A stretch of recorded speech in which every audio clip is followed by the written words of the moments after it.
মাঠে নেমেছে ইরান, চলছে আগুন বৃষ্টি। তবুও বিশ্লেষকদের একটাই প্রশ্ন, তাহলে আসল অস্ত্র এখনো আড়ালেই? ইসরায়েলের বিরুদ্ধে একের পর এক পাল্টা হামলার মধ্যেও ইরান এখনো তাদের নতুন প্রজন্মের বহু দূরপাল্লার ক্ষেপণাস্ত্রগুলো মাঠে নামায়নি, এমনটাই দাবি করেছে দেশটির রাষ্ট্রীয় ঘনিষ্ঠ সংবাদ মাধ্যম তাসনিম নিউজ।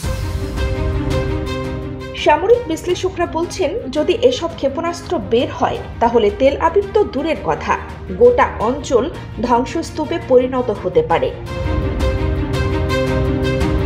তাসনিম নিউজ জানায়, ইরানি প্রতিরক্ষা মন্ত্রণালয়ের এক ঘনিষ্ঠ সূত্র দাবি করেছে, এখনো অনেক কিছু আমাদের মুঠোয় রয়েছে যা প্রয়োজনে ব্যবহার করা হবে। এই হামলাগুলো কেবল শুরু, চূড়ান্ত অধ্যায় এখনো বাকি। অপারেশন ট্রু প্রমিস 3 প্রতিশোধের আগুনে জ্বলছে আগ্রাসী ইসরায়েল। 13 জুন শুরু হওয়া ইসরায়েলি একতরফা আক্রমণে প্রাণ হারান ইরানের শীর্ষ সামরিক ও পরমাণু বিজ্ঞানীরা। এরপরই শুরু হয় ইরানের পাল্টা প্রতিরোধ। ইসলামী বিপ্লবী গার্ড বাহিনীর aerospace unit operation true promise 3 চালু করে ইসরায়েলের ভেতরে একাধিক ক্ষেপণাস্ত্র আঘাত হানে।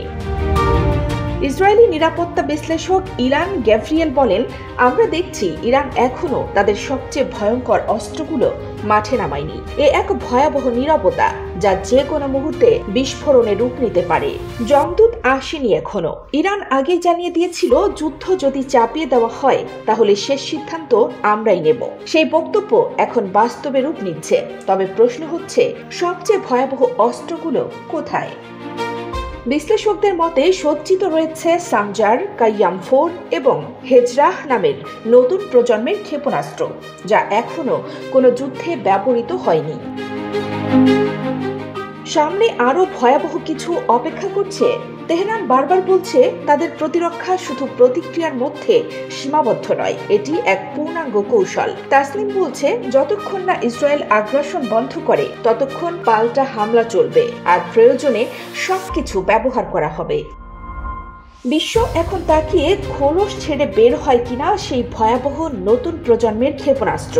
ইসরায়েলকে শেষ পর্যন্ত ইরানকে থামাতে পারবে, নাকি তেল আবিব গিলে ফেলবে আগুনের বৃষ্টি? কানিস ফাতেমা, নিপা, খবর সংযোগ।